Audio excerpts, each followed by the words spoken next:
Hi செல்லக்குட்டீஸ், நான் வந்துட்டேன். மணி என்ன 3 ஆயிட்டு நம்ம வந்துடுவோம் இன்றைக்கி. ஆனால் முக்கியமான ஒரு விஷயம் என்னென்னா, நான் இன்றைக்கி மோட்டிவேஷ்னலாக உங்களை பேசி வந்து போர் அடிக்க வரும்ல, அதுக்கு பதிலாக சூப்பராக வந்து நான் 2 இடம் கொண்டு வந்திருக்கேன்.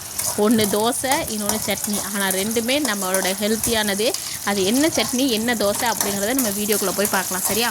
அதுக்கு முன்னாடி எப்பவும் போல் நீங்கள் லைக்கையும் ஹைப்பையும் பண்ணிக்கோங்க. அங்கே வீடியோக்குள்ளே போகலாம். இப்போது கழுவி வச்சுருக்க நம்ம முடக்கத்தான் கீரையும் இதுக்குள்ளே சேர்த்துக்கலாம்.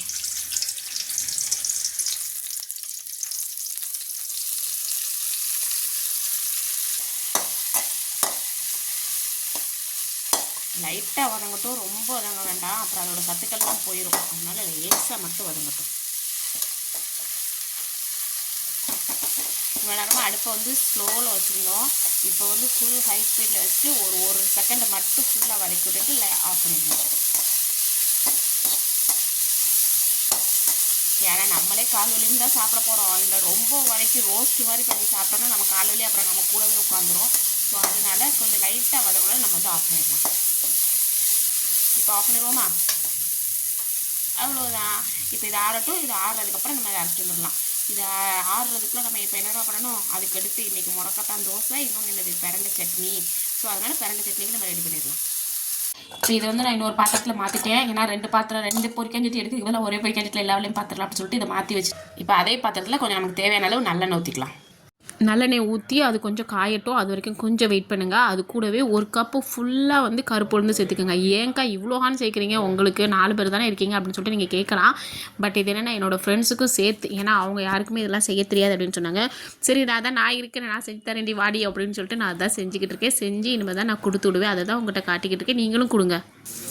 நாம் பெற்ற இன்பம் அனைவரும் பெறுங்க அப்படிங்கிறத இதோட கான்செப்ட் அப்படின்னே சொல்லலை. ஸோ அதனால் அவங்களுக்கு சேர்த்து நம்ம ரெடி பண்ணிடுவோமா? இப்போ இது நல்லா வதங்கட்டும். உளுந்து வந்து நல்லா பொன்னிறமாக வதங்கணும். அது வரைக்கும் அப்படியே விட்டுருங்க. ஸ்லோவில் தான் வச்சுருக்கேன். இந்த ஸ்லோவிலேயே நம்ம வந்து வெங்காயம், தக்காளி, பச்சை வெள்ளைப்பூடி இது எல்லாமே நம்ம உரித்து வச்சுக்கலாம். இப்போது உளுந்து கொஞ்சம் வதங்கிட்டு இருக்கும் போதே இந்த ஸ்டேஜில் நம்ம வந்து 3 வத்தல் வந்து போட்டுக்கோங்க. வத்தல் வந்து அதிகமாக சேர்க்கணும்னா ஏன்னா கொஞ்சம் வயசானவங்களுக்கு கொடுக்குறதுனால கொஞ்சம் கம்மியாகவே நம்ம வந்து சேர்த்துக்குவோம். ரொம்ப அளவுக்கு அதிகமாக உரவை போட்டு கொடுத்து அப்புறம் எங்கப்பா தந்து வேஸ்ட்டு சாப்பிட முடியல அப்படின்னு அவங்க நினச்சிடக்கூடாது, பார்த்தீங்களா? அதனால் நல்லா வதங்கட்டும். இப்போ இது லைட்டாக வதங்கின உடனே இப்போ இந்த ஸ்டேஜில் நீங்கள் வந்து பிரண்டையை சேர்த்துருங்க. நடுங்க நல்லா உளுந்தில் வெடித்து வதங்கிடுச்சு. இப்போ இதை கொஞ்சம் சைடில் நம்ம வச்சுக்கலாம். தனியாக எடுக்கனாலும் எடுத்துக்கலாம். எனக்கு இப்படி பழகி போச்சு, அதனால் நான் இப்படி செய்கிறேன். இல்லை உங்களுக்கு இதுதான் ஃபஸ்ட் டைம் அப்படின்னா நீங்கள் என்ன பண்ணுங்கள், அந்த உளுந்தை எல்லாத்தையுமே இன்னொரு தட்டில் மாற்றிடுங்க. மாற்றிட்டு அதுக்கப்புறமா இதில் வந்து பிரண்டையை சேருங்க. பார்த்தீங்களா, சூப்பராக பிரண்டையை கழுவி க்ளீன் பண்ணி வச்சுருக்கோம். அந்த பிரண்டையை நம்ம இதில் சேர்த்துக்கலாம். 6 மணிக்கெலாம் சுபு தொழிட்டு, அதாவது 5 மணிக்கு எனக்கு சுபுக்கு தொழிட்டு 6 மணிக்கு உட்காந்தது பிரண்டை க்ளீன் பண்ணேன். கிட்டத்தட்ட 7:30 மணி வரைக்கும் பிரண்டையை க்ளீன் பண்ணியிருக்கேன்னா பார்த்துக்கோங்க. இப்போ இது இதிலே கொஞ்சம் நேரம் வேகட்டும். நல்லா வதக்கி விட்டுக்கோங்க. எல்லா பக்கமுமே பொன்னிறமாக வேகணும் அந்தளவுக்கு. அதுக்காக ரொம்ப ஓவராக வதக்கிறாதீங்க, அதோட சத்துக்கள்லாம் போயிடும். சில பேர் ரொம்ப கசப்பாகும், இல்லை பிள்ளைங்க வந்து சாப்பிட மாட்டாங்கன்னு சொன்னால் மட்டும் ஓவராக வதக்குங்க. நான் வந்து பிள்ளைங்க சாப்பிட்ருவாங்க. ஸோ அதனால் நான் இப்படி வந்து வதக்கிட்டு இருக்கேன். சூப்பராக அழகாக வதங்கிட்டு பார்த்திங்கன்னா இந்த ஸ்டேஜில் நம்ம வந்து கொஞ்சமாக வெட்டி வச்ச ஒரே ஒரு பல்லாரி, அப்புறமா கொஞ்சம் உரிச்சு வச்சு சின்ன வெங்காயம் இது எல்லாத்தையும் சேர்த்துக்கலாம். இது கூடவே 2 தக்காளியை வந்து நான் மீடியமாக கட் பண்ணி வச்சுருக்கேன், அதையும் சேர்த்துக்கிறேன். ஏங்கா இதெல்லாம் சேர்க்குறீங்க அப்படின்னு சொல்லிட்டு சொல்லாதீங்க. ஏன்னா இதெல்லாம் சின்ன குழந்தைங்களுக்கு சேர்த்தாதா இது பிரண்டை சட்னியா இல்லை எந்த சட்னின்னே தெரியாது. ஏதோ ஒரு பச்சை கலரில் ஒரு சட்னி தந்துருக்குறாங்கப்பா அப்படின்னு சொல்லிட்டு சாப்பிட்ருவாங்க. டேஸ்ட் வந்து சூப்பராக இருக்குமா?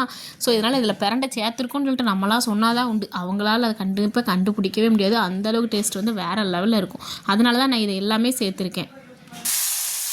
இப்போ வதங்கிட்டு இருக்க ஸ்டேஜ்லேயே இந்த அளவுக்கு நம்ம வந்து புளி சேர்த்துக்கலாம். ஏன் இப்போவே புளி சேர்க்குறீங்கன்னா கொஞ்சம் புளியும் வதங்கி வரும். அதனால தான் இப்போ இந்த ஸ்டேஜில் நம்ம உப்பும் சேர்த்துக்கலாம். கல் உப்பு மட்டும் தான் சேர்க்கணும், சால்ட்டு சேர்க்காதீங்க.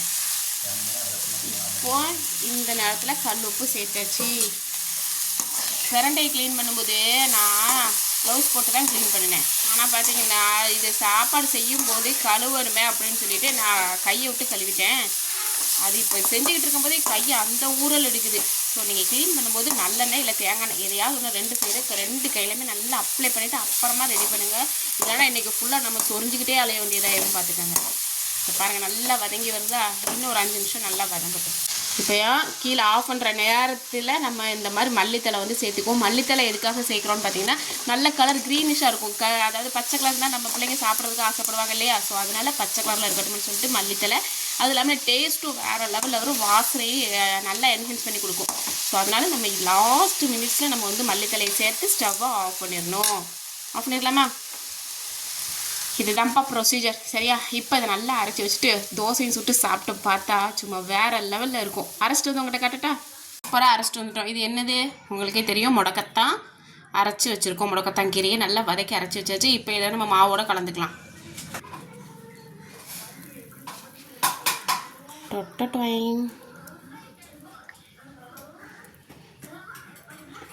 இப்போ இதை நல்லா கலந்து விட்டுக்கோங்க.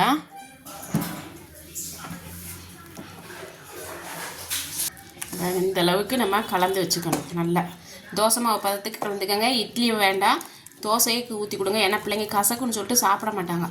ஸோ இந்த லெவலுக்கு நம்ம வந்து கலக்கி வச்சா போதும். அரைச்சாச்சு. எப்படி இருக்கு? சூப்பராக இருக்குல்ல? இங்கே பாருங்க, சூப்பராக இருக்குல்ல?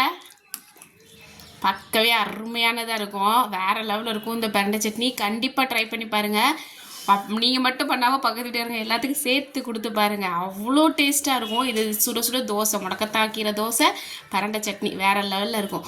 இப்போ ஃபஸ்ட்டு அரைச்சோடனே அவங்க கையில் கொடுத்துட்டு வந்துடலாமா? ஏன்னா அவங்களும் சாப்பிட்ற டைம் ஆகிடுச்சு. மணி 10 போகுது இல்லையா? நம்ம கொடுத்துட்டு வந்துடுவோம்.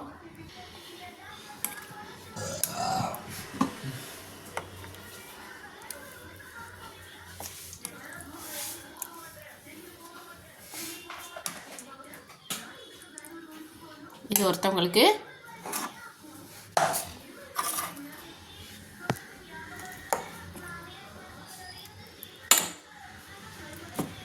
என்னடா கிண்ணம் இல்லாமல் கிளாஸில் வைக்கிறாளே அப்படின்னு நீங்கள் நினைக்கக்கூடாது. இப்போ இதுக்கு அவசரத்துக்கு இப்போதைக்கு இதுதான் வாச்சுது. ஸோ அதனால் இதில் கொடுத்து விட்றேன். சரியா? இப்போ வச்சாச்சு. இன்னொருத்தவங்க வந்து நான் வீட்டிலே வந்து நான் தோசையோடு சேர்த்து சாப்பிட்டுக்கிறேன்டி அப்படின்ட்டாங்க. ஸோ அதனால் அவங்களே வீட்டுக்கு வர சொல்லியாச்சு. இப்போ இந்த ரெண்டையும் கொடுத்துட்டு நானும் வந்து தோசை விட்டு காட்டுறேன். கல்ல அடுப்பில் போட்டாச்சு, சட்னியும் கொடுத்துட்டு வந்தாச்சு. நல்லா இருக்குன்னு சொல்லிட்டாங்க. சந்தோஷம்.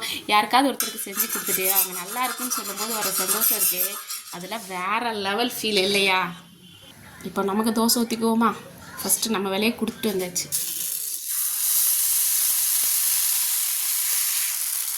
இல்லை தோசை ஒரு சைஸை கிழிஞ்சிக்கிட்டு போகுது. கொஞ்சம் எண்ணெய் அதிகமாக ஊற்றிட்டோட பேசிக்கிட்டே. சரி, நெக்ஸ்ட்டு தோசை எப்படி வருதுன்னு பார்ப்போம். இந்த தோசையாவது ஒழுங்காக வருதா இல்லையான்னு பார்ப்போம். மற்ற நேரம்லாம் பொசுக்கு பொசுக்குன்னு ஒழுங்காக வரும். நம்ம ஆண்டவா வந்துட்டே அல்ஹம்துலில்லா. மற்ற நேரம் பார்த்திங்கன்னா தோசை பொசுக்கு பொசுக்குன்னு சூப்பராக வரும்.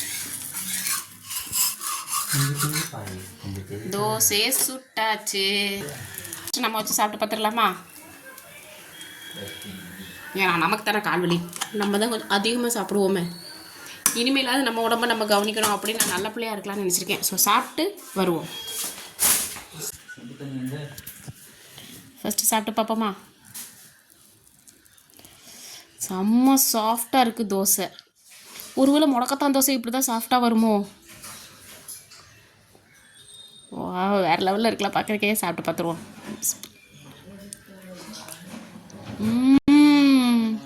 வேறு லெவலுங்க. நான் கூட இந்த அளவுக்கு டேஸ்ட் வருமோ நான் எதிர்பார்க்கவே இல்லை. பட் பார்த்திங்கன்னா சூப்பர் டேஸ்ட்டாக இருக்குது. சரி, நீங்களும் உங்கள் வீட்டில் கண்டிப்பாக ட்ரை பண்ணி பாருங்கள். பார்த்துட்டு உங்களோட ஃபீட்பேக்கை மறக்காமல் சொல்லுங்கள். டெய்லி ஒரு வீடியோ வந்து அப்லோட் பண்ணலான்னு இருக்கேன். நீங்கள் கொடுக்குற ஆதரவால் மட்டும்தான் முடியும். ஸோ லைக் பண்ணிக்கோங்க. நிறைய பேர் வீடியோ பார்க்குறீங்க, பட் லைக்கும் பண்ண மாட்டேங்கிறீங்க, ஹைப்பும் பண்ண மாட்டேங்கிறீங்க. லைக்கையும் பண்ணிக்கோங்க, ஹைப்பையும் பண்ணிக்கோங்க. இப்போ இதே மாதிரி புதுசாக நாளைக்கு ஒரு வீடியோவில் நான் உங்களை சந்திக்கிறேன். டாட்டா பாய்மா. இன்றைக்கி உங்கள் வீட்டில் என்ன சமையல் அப்படின்னு சொல்லிட்டு சொல்லுங்கள். டாட்டா பாய்மா.